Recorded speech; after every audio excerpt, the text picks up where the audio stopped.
আসসালামু আলাইকুম। আজকে শুক্রবার জুমার দিন। সো আমি খুব এক্সাইটেড, কারণ হচ্ছে আজকের দিনটা এখানকার শেষ জুমা।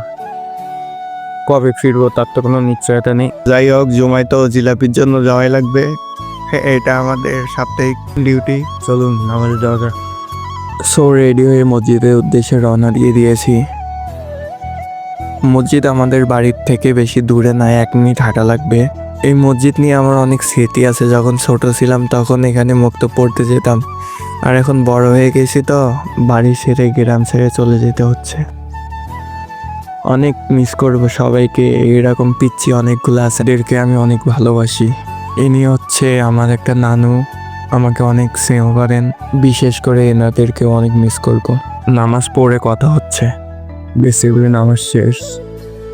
আর উনি আমার নানা ছিলেন, যে নামাজের আগে উনি আমাকে বলতেছিলেন যে ওনারা যখন আমাদের মতন বয়সে ছিলেন তখন নাকি ওনারা প্রাইমারি স্কুলে পড়তেন, ক্লাস 5-এ পড়তেন।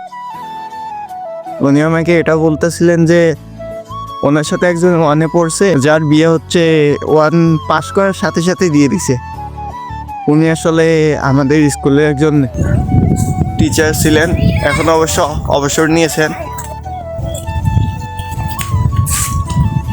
উনি অনেক আমাকে স্নেহ করেন। আমি যখন প্রাইমারিতে থাকতাম তখনই আমি এখন যে স্কুলে পড়ি ওই স্কুল থেকে অবসর নিয়েছেন।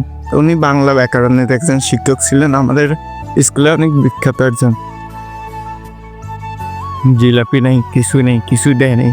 মনটা আমার অনেক খারাপ। যাই হোক, লাস্ট জুমা, আমি এখানে ছোটোর থেকে বড় হয়েছি, চলে যাচ্ছি। ভিডিওটা এই পর্যন্তই। ভালো লাগলে লাইক এবং সাবস্ক্রাইব করেন।